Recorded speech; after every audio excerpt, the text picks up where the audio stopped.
Hello and welcome. This week's Macro Literacy is a very special one because it's our first ever guest star. It's Mr. Sheard, Head of Music. Hello. And he's going to help me with some of the words that I feel like I kind of messed up on music because I know nothing about music.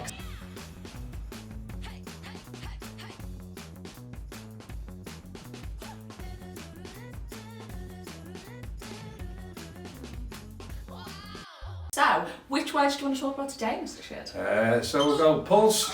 Pulse? So basically, a pulse is basically the heartbeat of the song. So sometimes the definition is best in music to actually show you.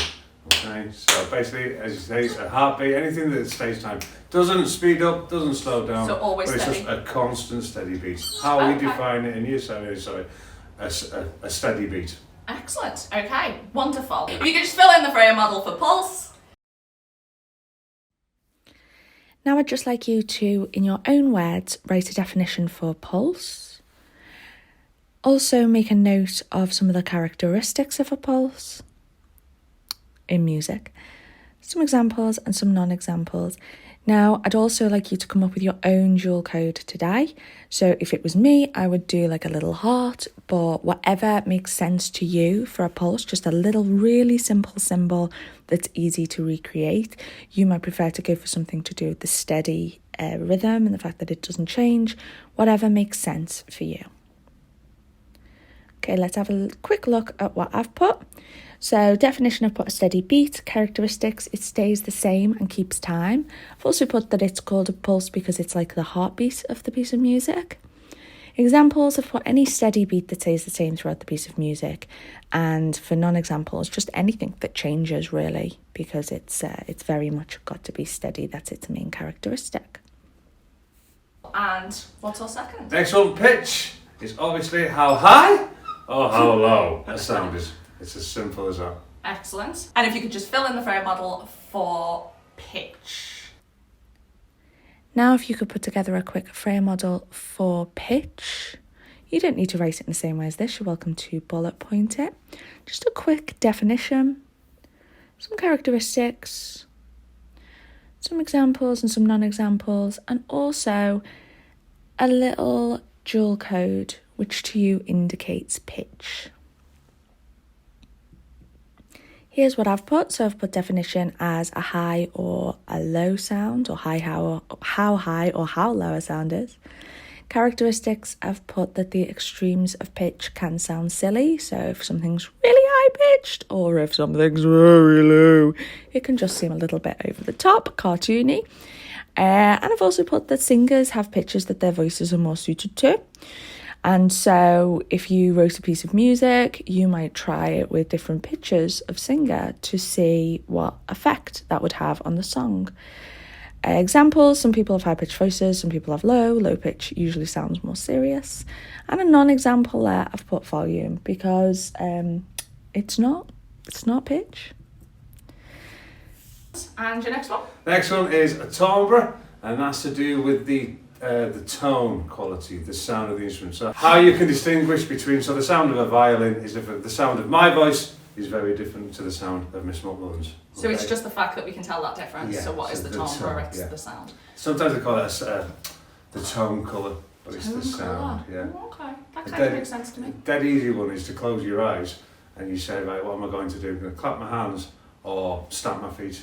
And you'll be able to tell the difference. Tombra. Right. See, There I was we go. saying, what, Tombra in my first video? Tombra. Tombra. And It that's... depends. So yeah. You can So just fill in the frame model for Tombra.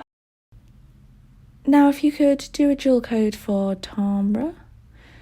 So just a quick definition, characteristics, examples, non-examples, and a dual code for timbre, please.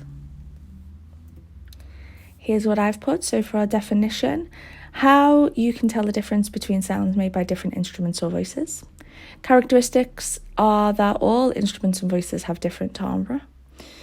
Examples, the fact that a violin sounds different from piano, and this also goes for how a ukulele sounds different from a set of drums, why my voice is different from your voice, and so on. An example, or non-examples, things that are not timbre, I've put volume and pitch. They may come into timbre, but timbre is the whole concept of sounds being different. Do tempo? Yeah, Very easy. tempo. So tempo is the speed of the music. How fast or how slow? I think I knew that one from the film Whiplash, which That's is the very one. appropriate here, where it's like Absolutely. not quite my tempo. Yeah. And we have lots of Italian words as well. You can say fast, you can say slow, but we have things like adagio for slow and allegro for fast. Oh, Like that. okay, There you that's go. a Well, I bit guess a bit beyond more. me. If you could just fill in the frame model for tempo. Now if you could put together a quick Freya model for tempo, just put in the definition, characteristics, examples and non-examples, as well as a dual code. Excellent, and here's what I put for tempo. So the speed of a piece of music is the definition. Characteristics, I've put the fast music tends to be more cheerful or to suggest panic, while a slow tempo creates a sense of sadness or calm. Examples would be Baby Shark. It's fast tempo, that, and that creates that kind of cheerful but almost panicky sense. The funeral march would be the opposite, where it's like do do do do do do, etc. Very slow, very sad and intense and serious. Non-examples: volume, pulse, timbre, pitch, all the things that aren't tempo. And what instruments do students get to play in music? Just Keyboards mainly, but then we'll do drums, we'll do djembe drums, we do ukuleles. I don't think we did any of that when I was all those here. kind of stuff. I never got near a ukulele or a drum kit. I came in just after you, didn't I? Maybe that's just a reflection on my. We just You're keep her also away saying- from the drums. Excellent, and now on to spellings. So if you would be so kind as to write down your spellings. Now we don't have our dual codes here today because you created your own. But if you could start with pulse, then go on to pitch, then go on to our difficult one, it's timbre. And finally, tempo. And here are the actual spellings. Take a look at them. Particularly timbre. Looking over the others, making sure that you've got them right. Let's go for a second time, so make sure you cover up those first spelling attempts. If you could spell pulse, pitch, timbre, tempo. Quite short words this week. And on for another look at those, have a little look at them. Don't forget you're welcome to stop doing this if you spell them all right. I mean, technically you're welcome to stop doing it at any point. Well, let's all improve, eh? Keep getting better at everything in life until we explode with wonder. And our final time spelling, if you could spell pulse and pitch